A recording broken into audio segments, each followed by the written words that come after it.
कितने सेकंड तक ले देता है? 30 second.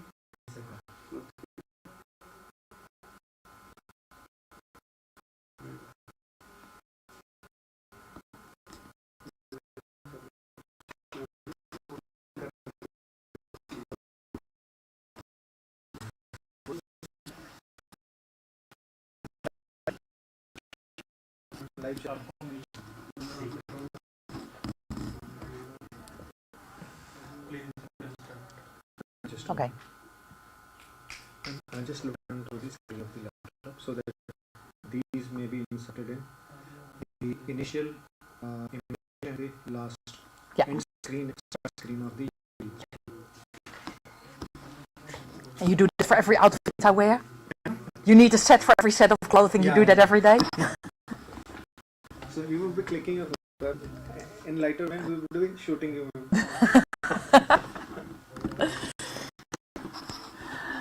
Okay, I think we're ready to start. I hope you all had a lovely lunch. I certainly did, and I apologize for starting a little bit late, but we were enjoying our lunch so much that we lost track of time. During this lecture, we'll be talking about the miniaturization of the analytical systems.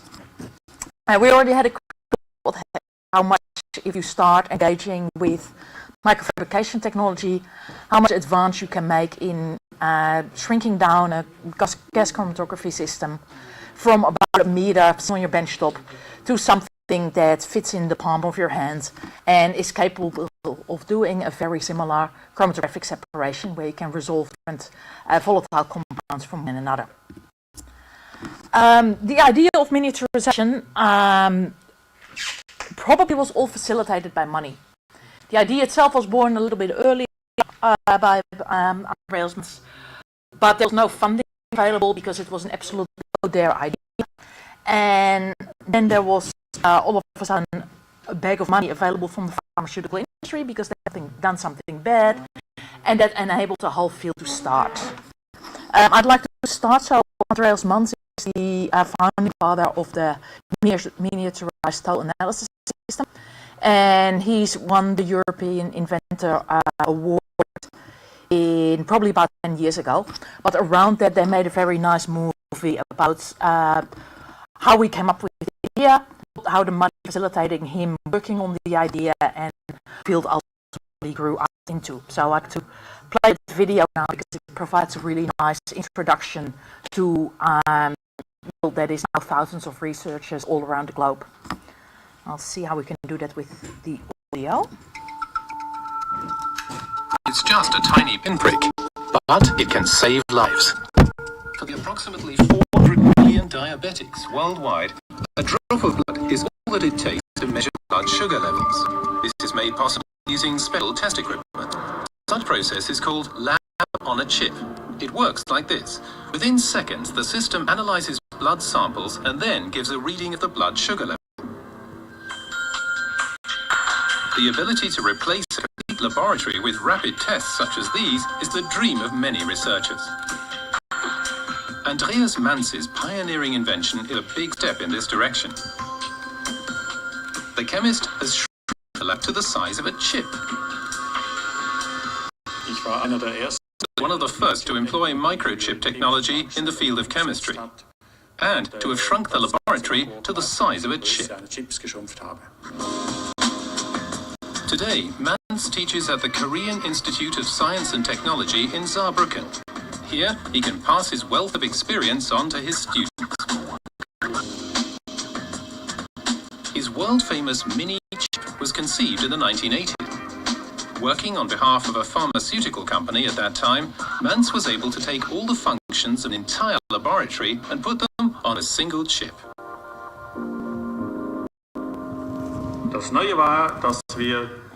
What was new was that we integrate equipment, hoses and valves from the laboratories into tiny tubules on a chip, as you can see here. And this method allowed us to bring the device to go, so to speak. A lab in your pocket, which is cheaper and much faster. The mini lab works like this. On the chip, there are tiny channels and depression for the flow of liquids. So, for example, if a drop of blood is applied, blood passes through chemical sensors.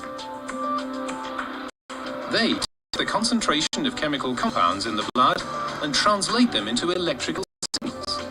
In turn, they provide, for example, indicators for diseases or genetic predispositions. The initial impetus of the invention was a catastrophic fire that occurred in a Swiss chemical plant. Toxins got into the Rhine and tens of thousands of fish died. Due to the environmental disaster, he awarded research grants in 1986. With the grants, he was to develop a system that helps analyze water samples faster. It's just a tiny pinprick. Let's see what happened there.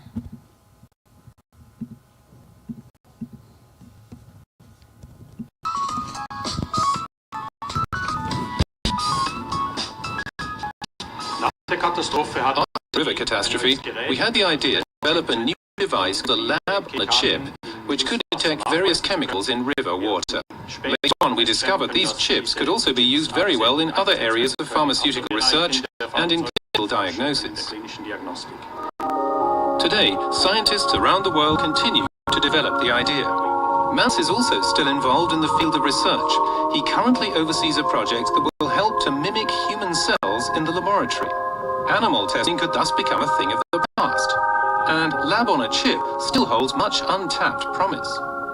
In the future, I think the lab on chip technology will be used primarily in the field of medicine, pharmaceutical research, forensic chemistry, and in many other areas. The man who shrunk the laboratory is now nominated for the European Inventor Award in the Lifetime Achievement category. A tiny chip could end up bringing him even more huge success. At first I was a bit surprised, but I must say that I'm delighted and very proud to be nominated. Whether Andreas Mans actually receives the coveted European Inventor Award will be revealed in June at the big awards ceremony in Paris.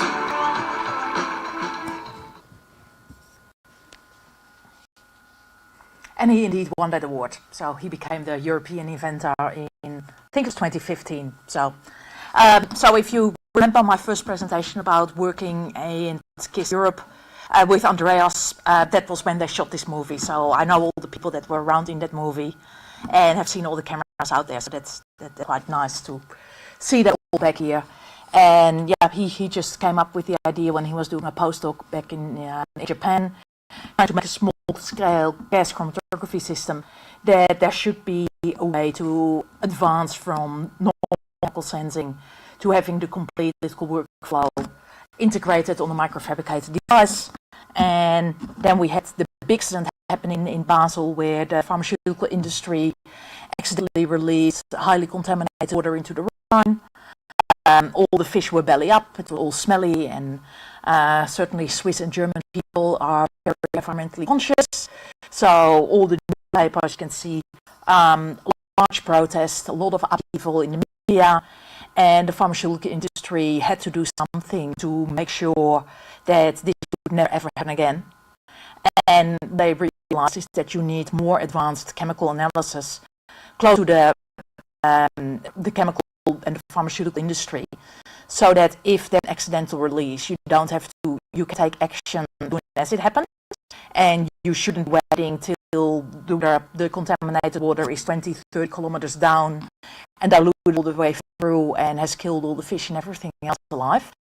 If you monitor, you know what happened, and you can take measures much earlier, which means that you can decrease the environmental impact. And getting a significant amount of funding from Sanders and Ciba-Geigy helped Andreas, together with Whitmer and a growing group of people, to start the field of the miniaturized total analysis system. This is taken around that time. So we had the Microtest is the world leading conference in microfluidics. In this instance, it was in Korea, and that's me in a very young version. Here's the Andreas, who's still there to be recognized of the movie, because they were shot about 10 years ago at the same time. And you'll be hearing me mention Michael every now and then of some things that we've done together. The IP about the injection in the eco detection system, that's all done together with Michael Bradmore, who's currently here in India, and Michael is in China on staying 4 weeks at the university doing a similar lecture course. So we worked together for about 10-15 years at the University of Tasmania, and since then we still work together and seem to plan our lives rather in parallel, doing extended exchange visits at the same time. So we'll be catching up a fair bit during this week because we're both sitting alone in a room without our families. So the idea that Andreas conceptualized was that with the sensors that we talked about when we had the lecture about the field portable systems, and ideally a sensor, you put it in a river somewhere and it's connected to an electronics recorder and it converts electronic into chemical information. Unfortunately, sensors are prone to drift, they need regular calibration, and whereas they should be specific and ion selective electrode to only one ionic species at a time. I already said this morning, if you want to measure potassium, it is near impossible to do. It's impossible to do if you've got a high sodium background, because an ionophore that allows for transport of potassium will also allow a certain amount of sodium to group. So the ideal sensor, there's a couple of analytes where it just doesn't exist and you can't get to the selectivity of only measuring one ion at a time. The solution for those more complex analytes is actually have an analytical method where you've got sampling, sample pre-treatment, then either a selective sensor or a universal sensor that follows a chemical separation. Again, ultimately translating the chemical information. So again, translating the chemical information from the sampling or the river where you want to know chemical composition from into an electronic signal. Mind you, this was all, these figures were drafted in 1989, 1990. So here we're still talking about an electronics report. The significant change that has been made in IT means that it now directly gets uploaded to the cloud. So we don't actually have a little recorder with a little following the traces anymore. All the data goes directly to the cloud. But other than that, this image is still correct. And what Andreas has done was to move this sample pre-treatment and either selective or non-selective sensor with a chemical separation to move this part close to the sampling. And to be able to do that, it had to be very small. So the main reason for miniaturization is to be close, or it's also to be very close to the sample, but down an analytical method down to the microscale, you actually make the separations more efficient. You make all the processes more efficient. So the main reason by the potential analytical enhancement rather than by the that it fits in your pocket. The reason the systems are so efficient when you miniaturize it down is that the big enemy for any system is the fusion. The fusion is a time-based process. So the faster you can do all your less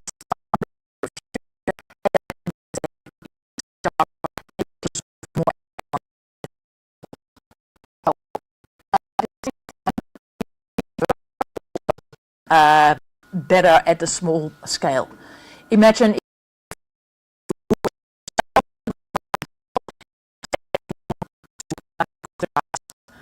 but if you get 10-15 people to visit, or with my children, I'm a scout leader, go on scout, you have to cook for 20 people. Actually getting a pot of water to cook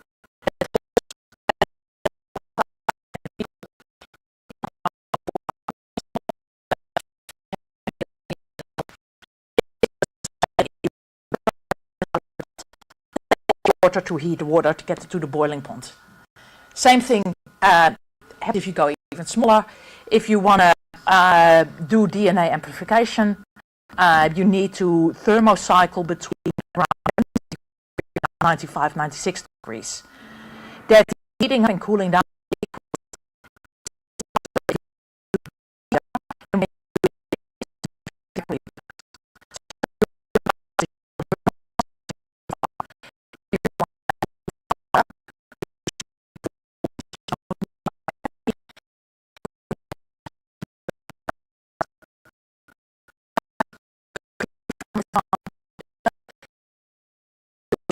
there is less convective mixing. The downside, so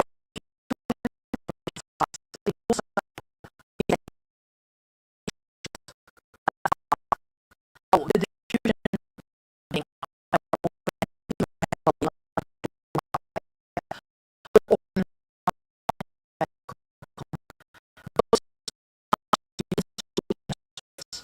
will be faster as well.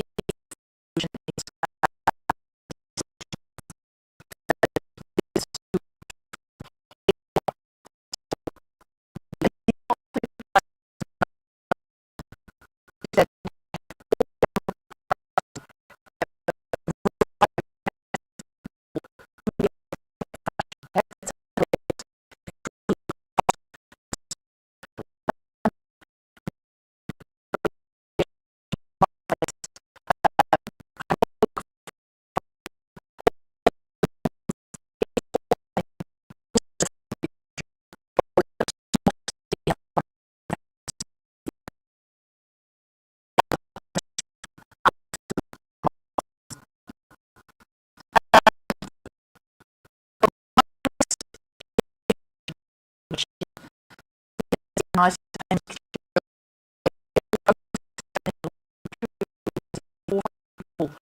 walking around. The other advantages are that you'll be using less sample and reagents. So less than a finger prick is required to do a whole lot blood analysis. The volume that's in your microfluidic channels is picoliters. Same counts for reagents. If you've got expensive labels, antibodies, you'll need a lot less when you miniaturize your sample. You have time for diffusion-based processes because the distance to cross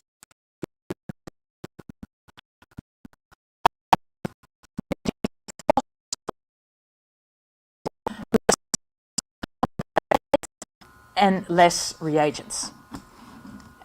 And your hardware becomes easier manufacturable with scalable processing because you rely on the chip industry, which means that your hardware reduces as well. The other things that you need is a system that's about 15 carry it on the palm of your hand. What is required is to have a high level of automation and integration. With our big fingers, we can't really manipulate picoliter volumes.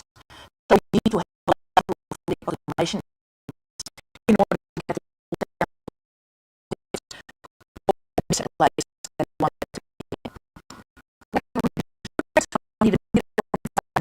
we only need a couple of cent.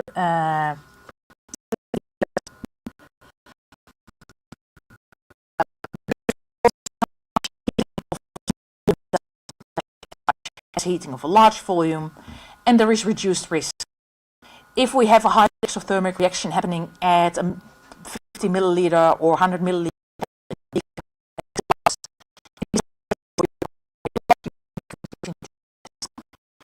have the same happening at a picoliter volume, it either may not even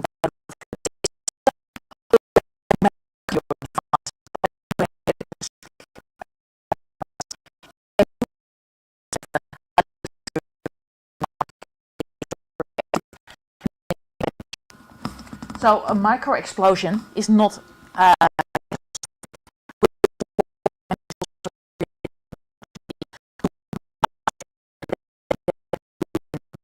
because of the out of explosion actually can be done in a microreactor system because the volumes are so small, the heat dissipation is so much better, the highly exothermic reactions all of a sudden are not dangerous anymore because they can be controlled by severely cooling down the environment to make sure all the heat generated as a result of the reaction is immediately removed. So safety comes in numbers. In this case, more safety comes if there's less molecules reacting together. So to go away from the theory and then show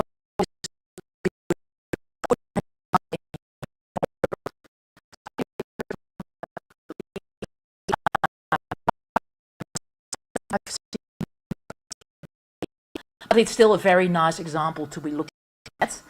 And what she has focused on for a range of years is to look at ways of making the blotting techniques, in this case Western blotting, highly parallel, and to be able to do it on a single cell basis rather than of a group of cells at the same time. And the reason for doing that is that you realize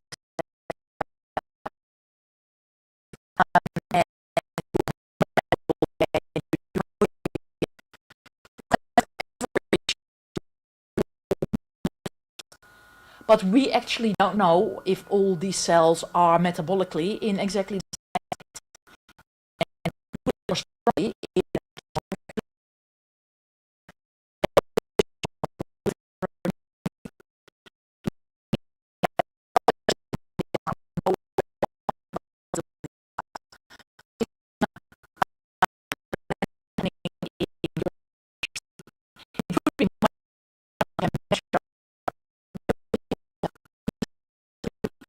Rather than doing so of a population. So the essay that was developed was to make little microgels where cells could be loaded in a central well. So stage one is make sure that with a pipette or with a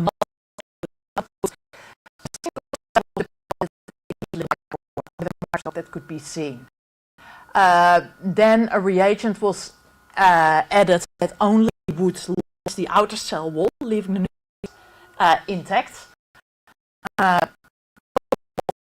Being lysed, and the cytoplasmic proteins were separated by applying a potential difference. In this case, the proteins of interest that we're going to be staining for were all anionic, so they all moved towards the positive electrode. So you can see here that the proteins coming were separated. Then a second reagent was like this. Again, a potential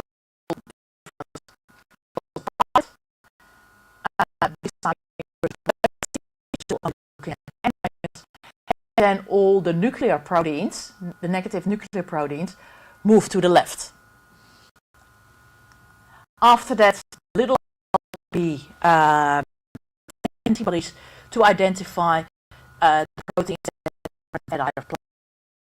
So this in here, look at the size. This in here is 100 microns, so this in here is about 500 micron. So about 10 So this is a tiny, tiny gel that she realized to do electrophoresis in. All on a good, cool, you think, but it gets nicer. She managed to make on a microscope slide 2,000 microgels at a time. So there were 2,000 here in this area.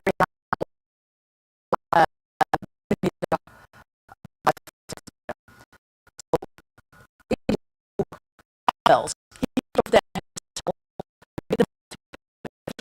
the agent to lyse the cytoplasm and then to lyse the membrane around the nucleus. And each of these little zones have on the right hand side the proteins present in the cell, in the cytoplasm, and on the left hand an idea of the proteins, the key proteins present in the nucleus. So here you can see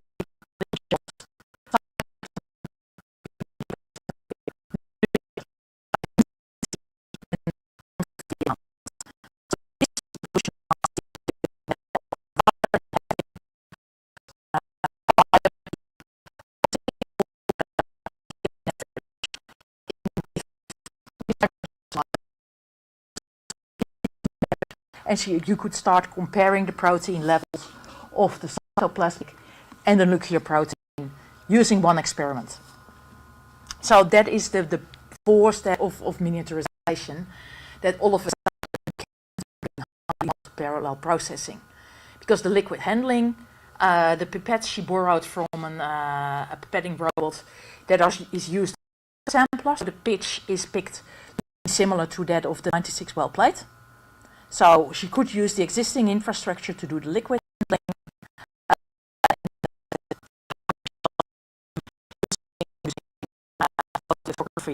And then the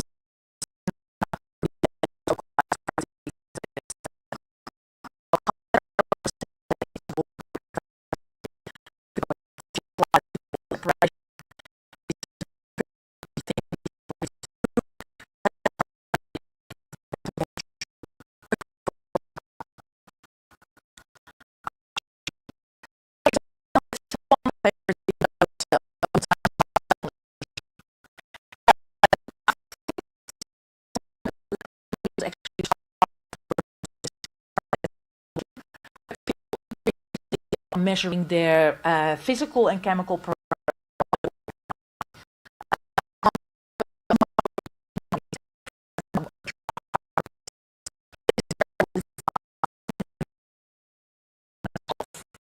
From this has arisen a whole field of the idea that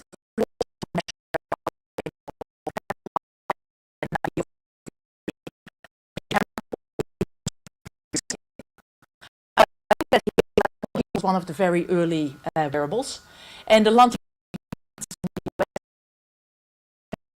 built a complete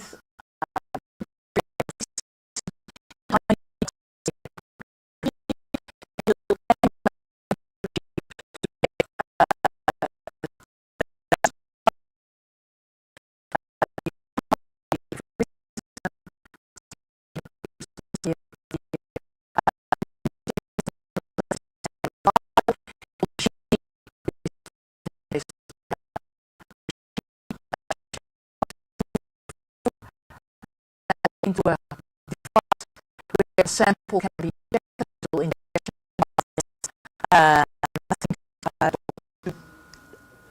Suprit on Wednesday on how you can inject. Then here along this part an electrophoretic separation takes place with an electrochemical detector sitting here identifying an electrochemically active species, nitrate in this instance. And here you can see the blood levels of sheep. It's been given a tablet of nitroglycerin, and you can see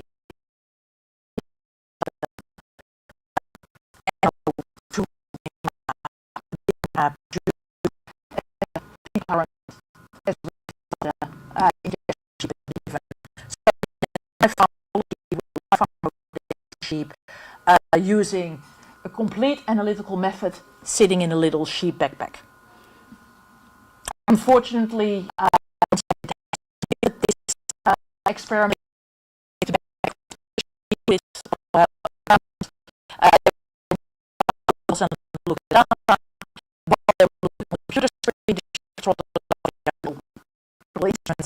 and that was the end. So if you do an experiment, you can't walk over your equipment because it doesn't end well. So microfluidics is great, we go small, but small also comes with consequences, and it's actually really hard to get your head how small actually is. I can see centimeters, millimeters,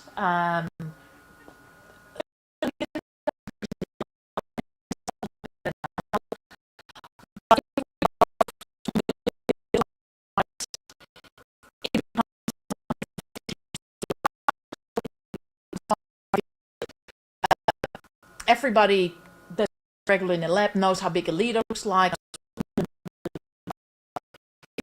Auto pipettes, we all know 50 microliter, 20 microliter, and only a small amount. What my can still see. That's 1 microliter. That's a cubic millimeter.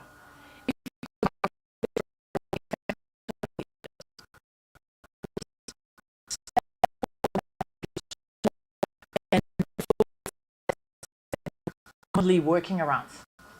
So size here of a couple of microns is the size of a human hair, size of virus. Our comfort zone kind of here.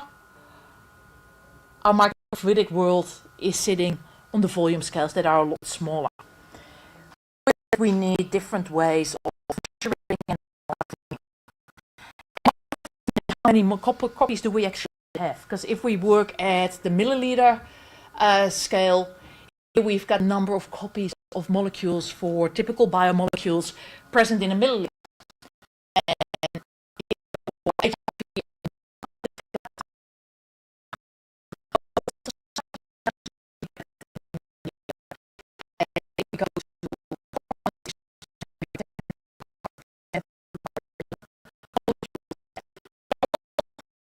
a single molecule, and the higher goes 10 to the 18th molecules per milliliter. If you've got a sensor, you put a milliliter on, it is very likely you'll find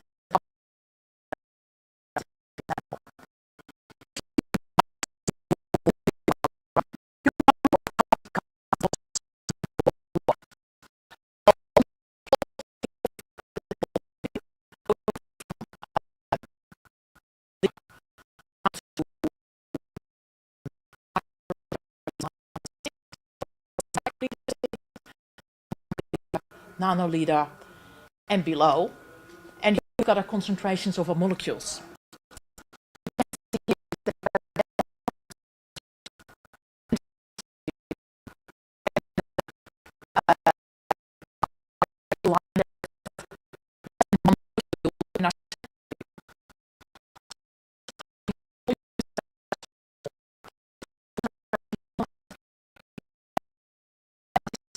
Challenge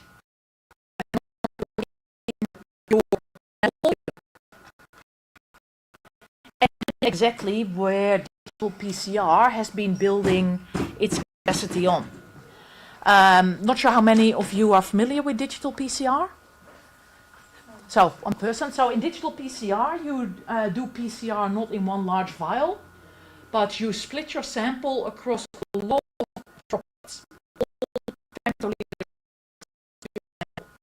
You've got droplets that contain a femtoliter of your sample. In those droplets, you also put your probes and your reagents for the PCR reaction. And then you do the thermocycling, so you go from the 67 to the 90 degrees and back to amplify your DNA, and you can increase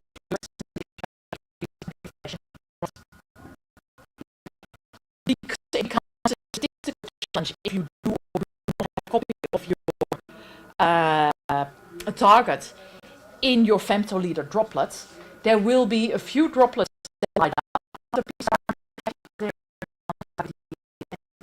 But in most droplets, there is no amplification taking place. So instead of measuring the fluorescence intensity as an average over a large volume, you start looking at it digitally and you say we've got 1 million droplets and 100 of them had amplification.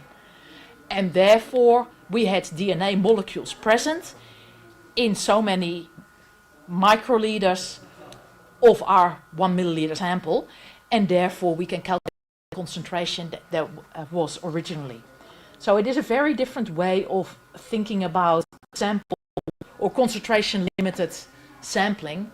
If you can do your analysis massively parallel with PCR, very small droplets serving as container, you don't necessarily need to quantify the DNA concentration in each of those droplets, because in most of them it will be 0, and in a very small amount it will end up with a digital way of doing PCR. That is where you can be when you are at the scale where there's close to that less than 1 molecule per sample that you're analyzing.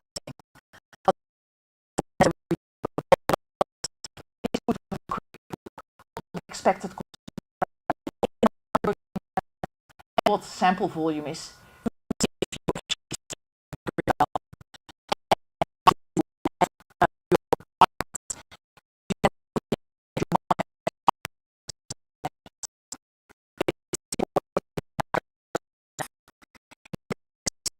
Your analytes will be in the sample that you're injecting.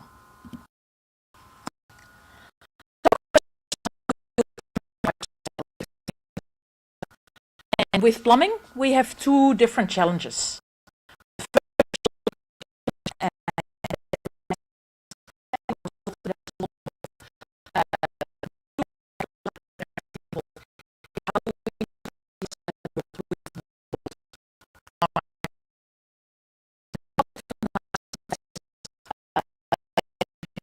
Or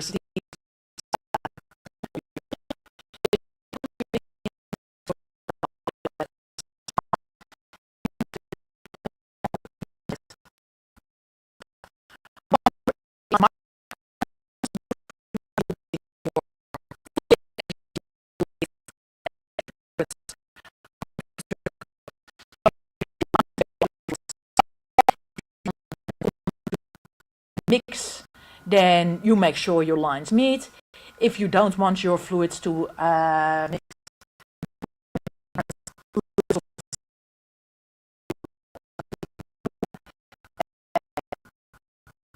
mixing? Yes, they are mixing because they're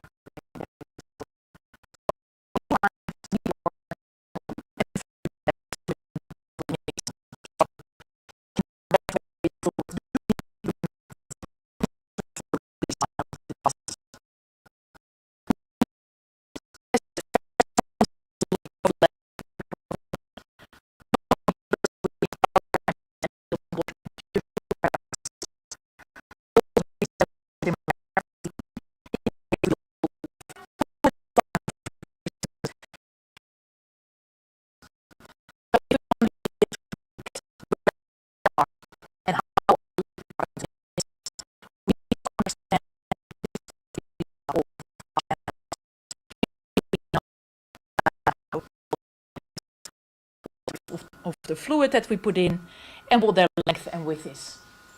And from that point, it very much works like a voltage current resistance, so like an ohmic resistor. And you can add them up. So if you've got a complex network, you can calculate it down to your parallel, your series.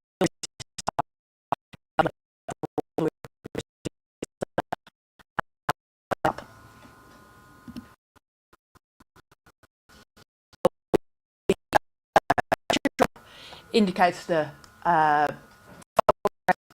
and the hydrodynamic resistance, whereas in a electrical circuit, the potential drop is the current multiplied by the electrical resistance. Over time, microphysics has gone from a couple of people doing mainly electrophoretic separations to a very diverse field where collaboration is very important, and there's disciplines coming together. So we've got the fundamentals, which is the understanding and what as optics. We want to see what's happening, so we want to look through it with a microscope, but we also want to detect it. There's a whole field that is called optofluidics that combines optical elements and fluidic elements, again, to be able to do sensing very close to the point where the reaction are taking place. There's electronics, both for controlling the fluids, as well as electrochemical conductivity detection, impedance. There's acoustofluidics, where sound waves are used to manipulate particles inside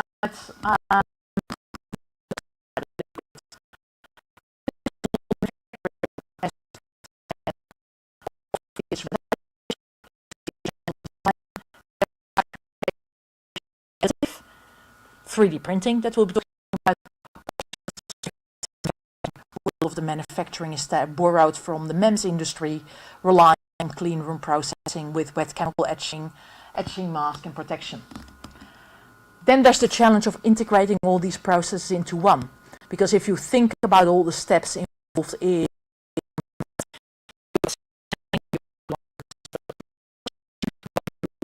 concentration, electrophoretic separation, and you want to do fluorescence detection. That means that you need materials with a high surface area, you need materials that are perfectly transparent, probably want to have some valving. The processes required for your chemical assay to a manufacturing process that can accommodate all.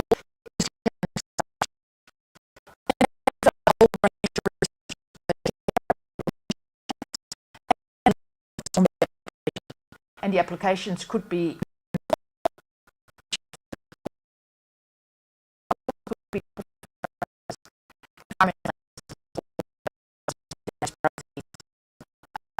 there is cell culture, and we'll be doing towards the end about organ on a chip, organoids, steroids, where little parts or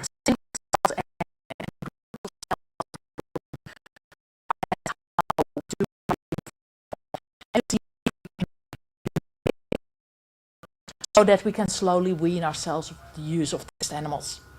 And at the same time, having a liver and a little kidney together in a device allows you to understand drug screening a lot better, and you guys can start understanding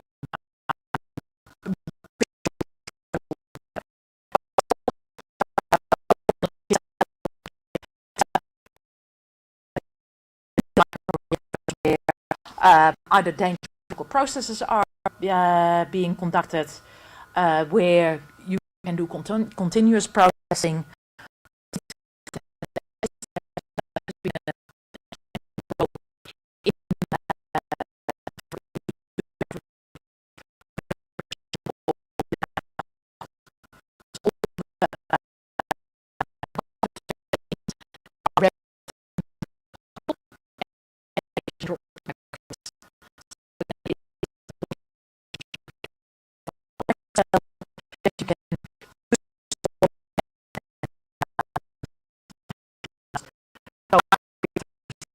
New life as well, originally being used a lot for continuous flow synthesis, with the droplets and the nanoparticle drugs, and using that as an encapsulation technique that has grown to great interest of the pharmaceutical industry. So every new thing has got a hype, and there's a hype cycle associated with this. And the positive thing is the phase, and we can be pretty confident that microfluidics is now there to stay. So we started with Andreas with the introduction of the idea of doing a lab on a microtest system, and then the sky was the limit. There was investment from everywhere, and every man and dog wants to do microfluidics. Then there was a realization phase when people started realizing, well, we can promise the world, but we've got things like Theranos. If we promise the world, we have to deliver. And there's a couple of things in microfluidics that are actually really hard. Like I just talked about, that process integration.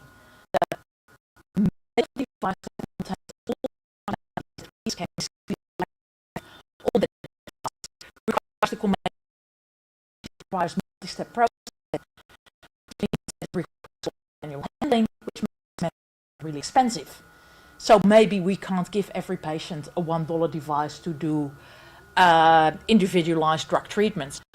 Maybe we can say maybe a $1 device, a $1 test is not realistic, and maybe we should thinking about $10, $20 per test if we are realistic about the complexity of what we want to do on this device.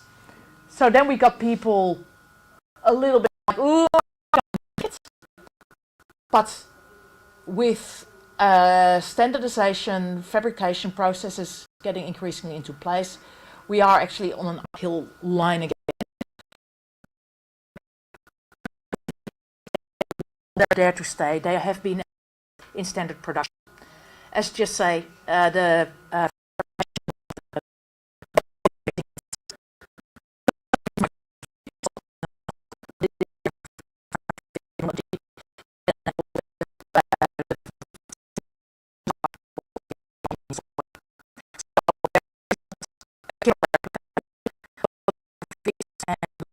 technologies have penetrated so many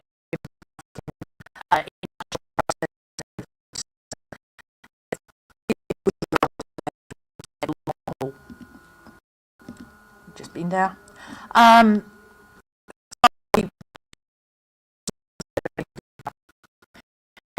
if we think about an analytical system, analytical chemist, you only think about the analytical chemist. In chromatography, you think, stationary phase, mobile phase, flow rate, temperature. Once I optimize that, all of that, we're good to go. So we've got the analytical method as one layer, and that's still the core of a lot what I do. But then comes the layer of the fluidic operation. If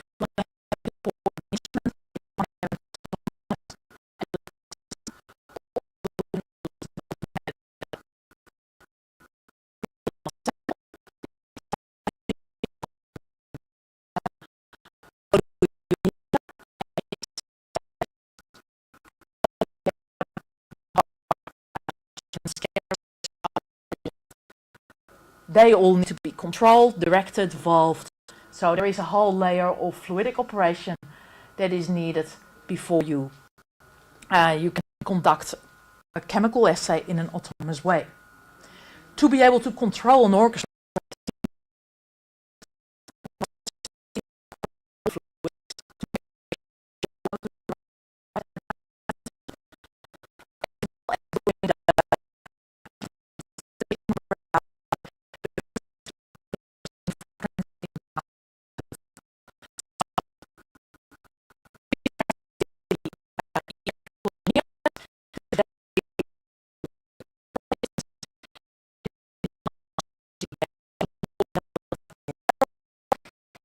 with open source computing, there is actually a lot of control system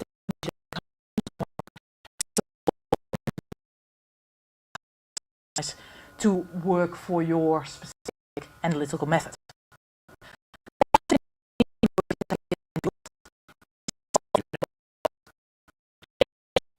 That's where 3D printing increasingly is being used.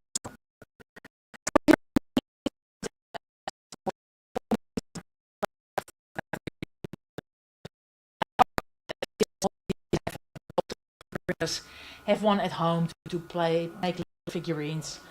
But it wasn't until COVID hit that everybody realized what the potential we had in hand with having a manufacturing approach that is decentralized. And you could actually design, make and use without having to wait for supply lines that were all disrupted. This is an example of all the personal protective gear that different people design by having access to 3D. For years and decades, we thought that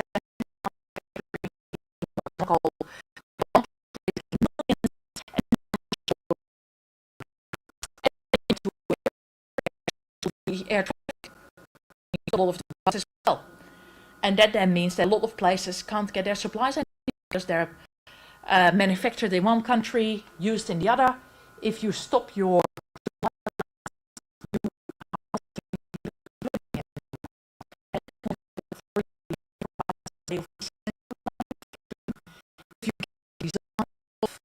a face shield or a spray bottle, you can actually, using a polymer, you can make a spray bottle. It may not be the same quality, but if you've ordered 1,000 spray bottles from China and you can't get it into the country, a printed spray bottle and no spray bottle at all. There's significant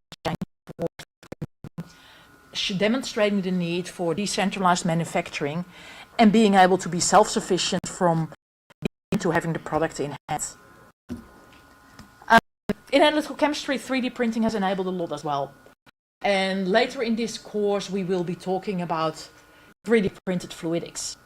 But at this point in time, I really like to focus on where 3D printing could be used, because you can 3D print different materials. And depending on those materials, it could be a conductive material, it could be providing electrical connectivity with elements on your chip. You could have composite materials, polymers, ceramics for heat conduction. We can also 3D print little holders to put in lenses at the right focal point, so you can focus on your microfluidic device. You can print the structural components. You've got your fluid device,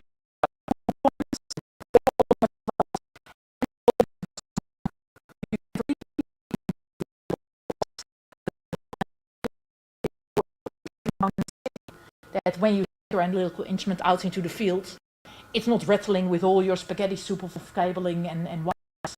Everything has got its place and is in the right space.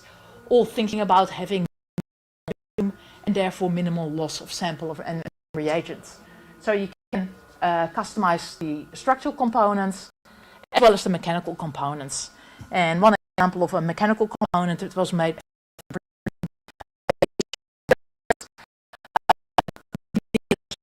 assay, they needed a centrifuge, they didn't have access to one printer. They designed all the mechanical hand cranked handle here, the little cogwheels here to convert the movement, and that way they could spin 4 different reagents using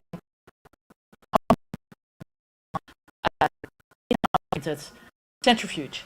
So you can, if you don't have the instrumentation with printing,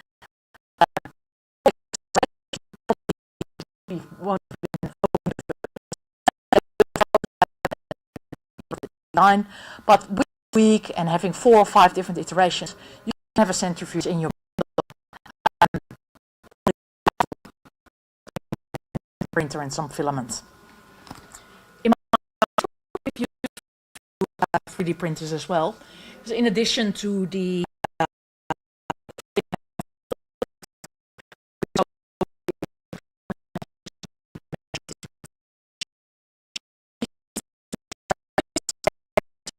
at a certain distance.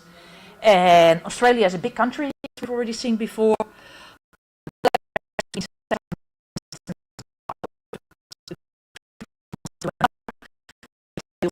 Be realigned to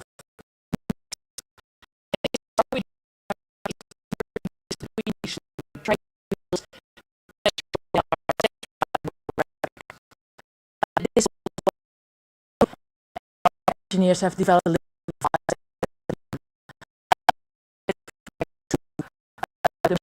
here, they split them apart, bring them closer together. This whole instrument from this little hole here, that's actually the ends.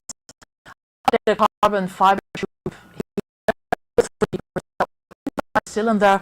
There's of the printed circuit boards of the little measurement electronics to distance these files.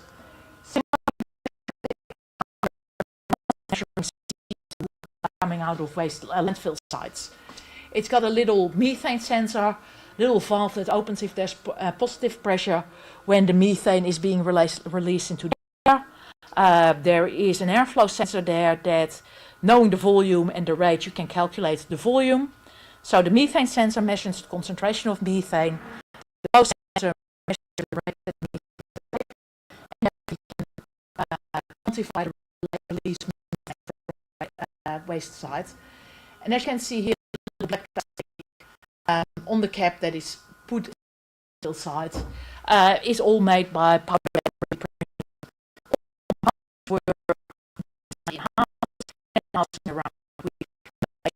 printing because it's one piece off the shelf that was exactly the right size.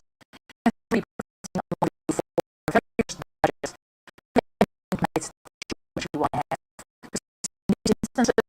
for and talking about $200, which will be 40,000 rupees, I think. So it is not unimaginable.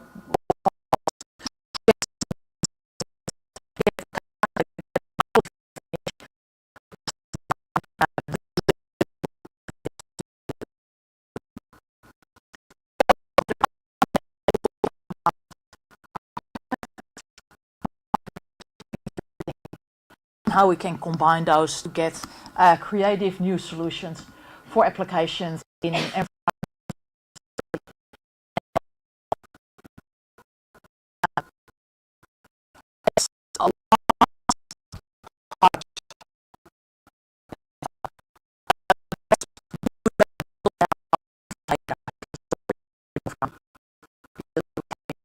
So this is my team at the moment. I can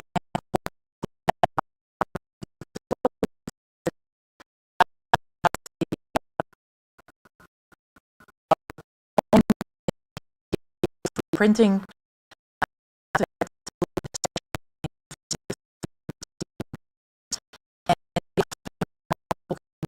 electrophoresis and what drives the separation power and how to